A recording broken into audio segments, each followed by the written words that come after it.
প্রত্যেক দিন কিছু আমলকে নিজের জন্য খাস করে নিন। প্রত্যেকটা দিন আল্লাহর জন্যে কিছু অংশকে খাস করে নিন, আল্লাহ জিকিরের জন্যে। চেষ্টা করুন প্রত্যেক দিন বেশি থেকে বেশি আলহামদুলিল্লাহ পড়তে। পারা যাবে ইনশাআল্লাহ? কমপক্ষে 100 বার পড়ার চেষ্টা করেন সুবহানাল্লাহ। পারা যাবে ইনশাআল্লাহ?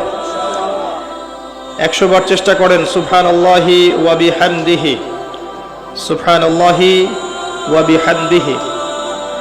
মিজানের পাল্লায় দুটো কালিমা প্রচণ্ড ভারী হবে, সুবহানাল্লাহি ওয়া বিহামদিহি, সুবহানাল্লাহিল আযীম। চেষ্টা করেন প্রত্যেক দিন কমপক্ষে 100 বার এতটুকু বলা, আস্তাগফিরুল্লাহ ওয়া আতুবু ইলাইহি, আস্তাগফিরুল্লাহ ওয়া আতুবু ইলাইহি।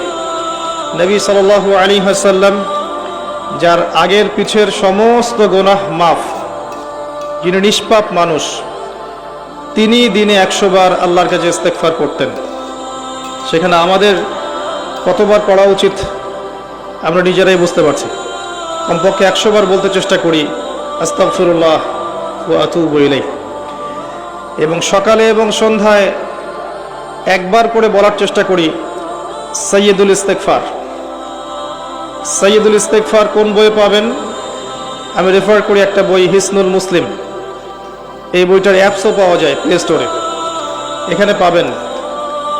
সকালবেলা পড়ার পরে কেউ যদি সন্ধ্যার আগে মারা যায় ইনশাল্লাহ জান্নাতে যাবে। সন্ধ্যাবেলায় পড়ার পরে ফজর হওয়ার আগেই যদি মারা যায় ইনশাল্লাহ জান্নাতে যাবে। কোনটা সাইয়্যিদুল ইস্তেগফার?